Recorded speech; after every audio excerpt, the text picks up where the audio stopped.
안녕하세요. 안규수 대표입니다. 시간이 많이 없기 때문에 핵심만 빨리빨리 이제 말씀을 드리도록 하겠습니다.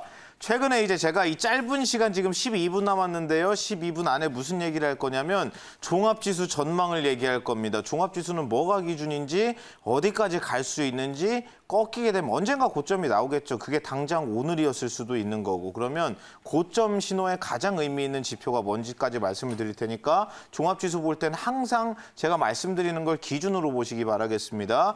엊그제입니다. 엊그제 얘기를 하던 게 뭐 돈 많이 풀렸다. 결국에는 뭐 그 얘기를 하려고 계속해서 여기까지 끌고 온 거였어요. 그래서 달러 값도 어느 정도 얘기를 해놨고, 그리고 이제 금값 같은 경우에 이제 아시다시피 이제 사상 최고가를 경신했고, 그리고 금값이 많이 올라오니까 은값까지 올라오고, 그리고 이제 워렌 버핏 같은 경우에도 이제 은을 직접 사는 게 아니라 은을 많이 들고 있는 종목을 사가지고 간접적으로 은 투자를 한다, 이런 보도가 계속해서 나오고 있는 상태입니다. 최근에 이걸 보시면 돼요. 이게 뭐냐면 점도표라는 겁니다. 점. 여기 보시면 점이 지금 찍혀 있는데 잘 안 보이실 거예요. 점도표가 뭘까요? 점을 찍은 표입니다. 쉽게 말하면.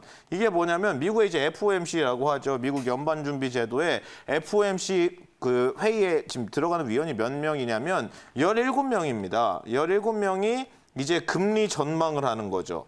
언제쯤에는 금리 어느 정도 올려야 되고 언제쯤엔 낮춰야 되고 언제까지 동결하자, 이런 그 뷰를 놓고 이제 얘기를 하는 건데, 이게 3개월에 한 번씩 나옵니다. 그 최신 데이터가 6월 거예요. 그리고 다음 달인 9월에 나올 겁니다. 근데 이건 아직 안 나왔으니까 6월 거를 가지고 얘기를 해보겠습니다. 지금 이 구간 여기 좀 이제 확대를 좀 해주시면 좋을 것 같은데, 여기가 2020년이고 2021년, 2022년, 그리고 이거는 장기 전망입니다. 장기 전망. 그래서 여기가 2020, 2021년, 22년인데 전망표를 보시면 이제 어떻게 돼 있냐면 여기에 하얀색 점이 17개가 지켜야겠죠. 17명이니까 17개가 다 여기 있어요. 그리고 내년 17개가 다 여기 있어요. 이 말은 다시 말해서 뭐냐면 지금 제로금리 수준에서 미국이 지금 타겟 레이트가 0.25 정도 되니까 지금 사상 최저금리를 적어도 올해 그리고 내년까지는 만장일치로 동결하자는 의견이 있는 겁니다. 만장일치 동결 전망이에요. 그리고 2022년을 보시게 되면 내후년입니다. 여기에 점 하나 찍혀 있고 여기에 점 하나 찍혀 있죠. 그리고 여기가 15개가 찍혀 있습니다. 그 말은 다시 말해서 2022년쯤이 되면 17명 중에 15명은 그때도 동결을 전망하지만 17명 중에 여기 있는 한 명, 한 2명은 금리를 2022년쯤 되면 좀 올려야 되지 않을까라고 전망하고 있는 겁니다. 그리고 이 마지막에 있는 장기적으로 봤을 때 미국의 가장 균형 금리는 몇 퍼센트 정도라고 생각합니까?에 대한 질문에 대답이 되겠죠. 여기 보면 2.5%. 여기에 점이 가장 많습니다. 이 말은 다시 말해서 요약하면 이거예요. 미국에 있는 17명의 연준 의원들은 올해는 금리 올릴 생각이 전혀 없고 내년에도 만장일치로 올릴 생각이 전혀 없고 2022년에는 17명 중에 2명이 올려야 되지 않을까라고 생각하지만 여전히 15명은 올리면 안 된다고 얘기하고, 장기적으로 롱텀에서 봤을 때는 장기 평균 금리는 한 2.5% 정도 되면 되지 않을까라고 전망하고 있는 겁니다. 그럼 요약하면 뭐예요? 미국 연준에서는 2022년까지 금리를 안 건드릴 가능성이 아주 높다는 뜻입니다. 끝이죠? 근데 이 얘기를 왜 하냐면 지금 앞에서도 이제 M2 이런 거를 많이 보여드렸는데 이걸 왜 보여드렸냐. 되게 재미있는 현상이 일어났고, 이건 우리나라 M2입니다. 광의통화. 우리나라 광의통화 봤을 때 3,050조 원이 대한민국 건국 이래 처음으로 넘었는데, 대한민국 물가 상승률 가장 최근 발표치 소비자 물가 상승률 들어보셨죠? CPI라고 해서 대한민국의 소비자 물가 상승률 7월, 지난달이죠. 7월 대한민국의 소비자 물가 상승률인 CPI가 몇 퍼센트가 나왔냐면 0.3%입니다. 돈이 이렇게 많이 풀리는데 물가가 제자리 걸음하고 있다는 뜻이에요.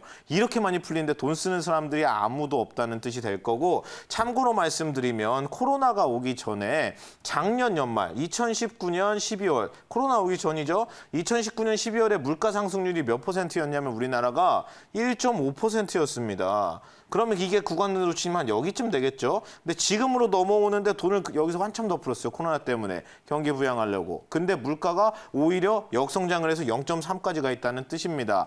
미국이 지금 물가 상승률이 0.6% 정도 나오거든요. 0.6%. 근데 미국은 여기 보시면 아시겠지만 미국은 더해요. 엄청난 속도로 올라가고 있습니다. 제가 지난번에도 얘기를 했지만 양적 완화 때 돈 풀린 속도보다 더 빨리 늘어나요, 미국이 지금. 근데 중요한 건 미국 물가 상승률 몇 %라고요? 0.6%입니다. 그러면 이 물가를 통제하는 기관이 이제 중앙은행인데 이거 가장 이제 기본 상식입니다. 한국은행 본관, 우리나라 대한민국의 중앙은행인 한국은행 본관 문 딱 열고 들어가면 현판이 대문짝하게 달려 있어요. 네 글자가 달려 있죠. 물가 안정이라고 달려 있습니다.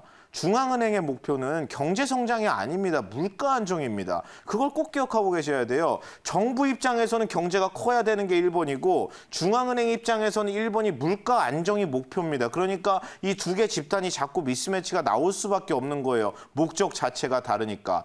한국은행에서도 압니다. 경제 성장이 물론 중요한 거. 근데 경제가 성장하는 과정에서 물가 상승 통제가 안 되면 한국은행이 제 역할을 못하고 있는 게 되는 겁니다. 그러면 결국에 이 물가 상승률이라는 거는 연방준비제, 이거 지금 미국의 물가 상승률 얘기하는 거니까 미국에서 무슨 생각을 하고 있을까요? 결국에는 지금 물가 수준이 정상 수준이 아니죠. 돈을 이렇게 많이 풀었는데 0.6%라는 말은 이게 M2를 안 풀었으면 이거 마이너스 지금 여기 마이너스 숫자에 들어가 있다는 말이랑 사실 똑같은 말이 되기 때문에 미국 연준에서는 물가 상승률의 목표치라는 걸 이게 미리 딱 집어놓습니다.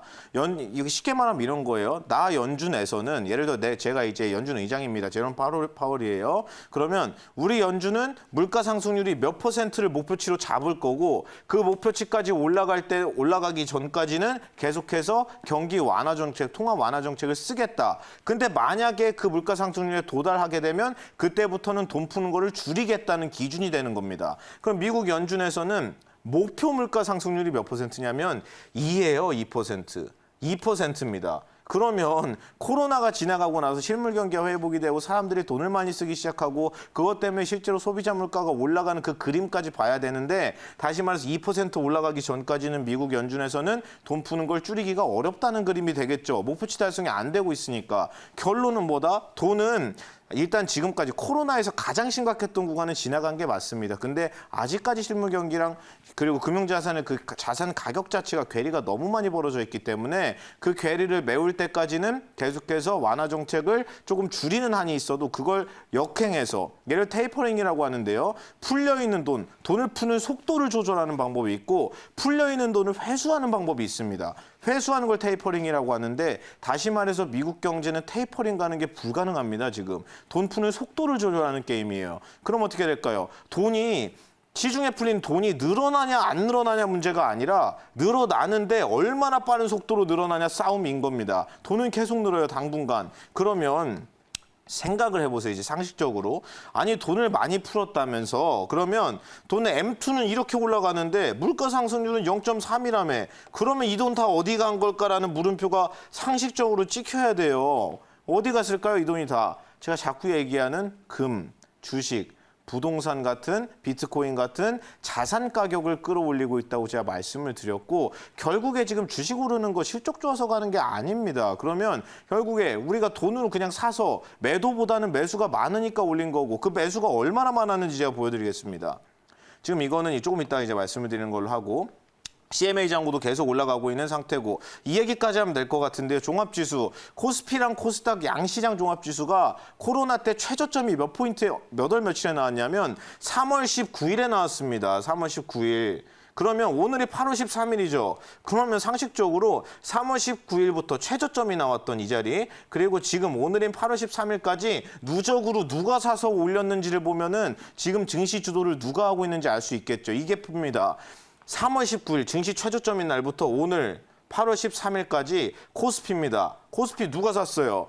개인이 19조 1천억을 순매수했습니다. 19조 1천억을. 개인이 혼자 사서 올린 거예요. 그리고 외국인 같은 경우에는 12조 5천억을 순매도했고 기관 같은 경우에 7조 4,400억을 순매도했죠. 그럼 이제 결론이 딱 나오는 겁니다. 코스피 저점 나온 3월 19일 이후로 누가 올렸습니까? 개인이 혼자 올린 겁니다. 이해가 가시죠? 여기 이 19조라는 숫자를 꼭 기억을 해주세요.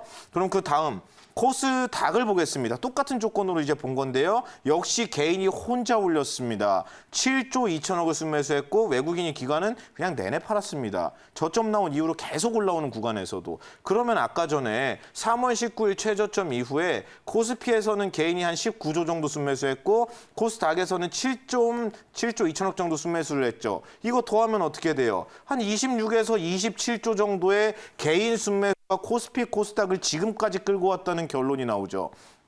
개인의 26조에서 27조 순매수. 그러면 개인이 결국에 주도하는 시장이고 지난 7월에 코스피 코스닥 전체 거래 대금을 합산했을 때 개인이 매매에 관여한 그 매매 관여 비중이 80%입니다. 예를 들어서 딱 이런 거예요. 쉽게 말씀드리면 7월에 전체 거래 대금이 100억이라고 가정했을 때 80억이 개인이 한 겁니다. 원래 50, 60%밖에 안 돼요.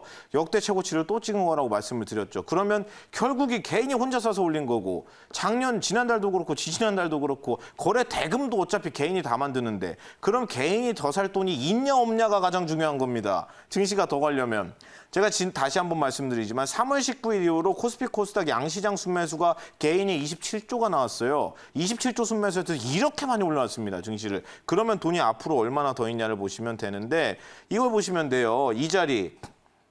코스피 최고점이 나왔던 재작년 1월 2018년 1월이고 이때 최고점이 2,600포인트입니다. 코스닥 최고점이 이제 재작년 1월 역시 932포인트예요. 최고점이. 그러면 과거에 있었던 최고점이랑 지금 움직이고 있는 오늘 이 자리랑 얼마나 돈이 있는지 보겠습니다. 지금 예탁금으로 쌓아놓은 게 얼마라고 했죠?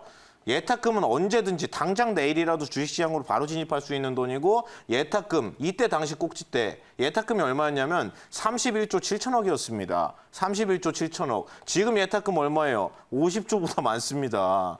이해 가시죠? 이러니까 코스피 3천 간다는 얘기가 이 논리로 나오는 겁니다. 그리고 여기서 이제 신용잔고 같은 경우에 이 구간에서 사실 이제 코스피 코스닥이 신용잔고 최고점을 찍을 때가 이번 사례를 빼고 언제냐면 경협주 랠리 때입니다. 대아티아의 부산산업 10배 가던 그 경협주 슈퍼폭등. 그때 신용잔고가 역대 최대치 13조로 경신했는데 지금 15조입니다. 그럼 여기까지 이제 딱 직관적으로 시간이 다 됐기 때문에 말씀을 드리면 뭘 보면 된다고요? 개인이 주도한 시장이고 개인이 26조에서 7조 사서 올렸는데 앞으로 살려고 대기 중인 돈이 50조가 넘고 대기 중인 돈도 대한민국 역사상 최대치다. 그러면 앞으로 시장이 흔들려도 밑에서 받으려는 수요가 계속해서 발생할 거고 이 지표, 추가 유동성 지표가 안 꺾이면 종합지수가 단기 조정은 있어도 추세 하락은 나오기가 어렵다는 점을 말씀을 드리고 오늘은 이제 마무리하도록 하겠습니다. 오늘도 늦은 시간까지 이제 시청해 주셔서 감사하고 저는 내일 무방 내일 오후 3시 반에 장 끝나자마자 무료 방송 있으니까요. mbn골드.com 들어오시면 되겠습니다. 수고 많으셨습니다.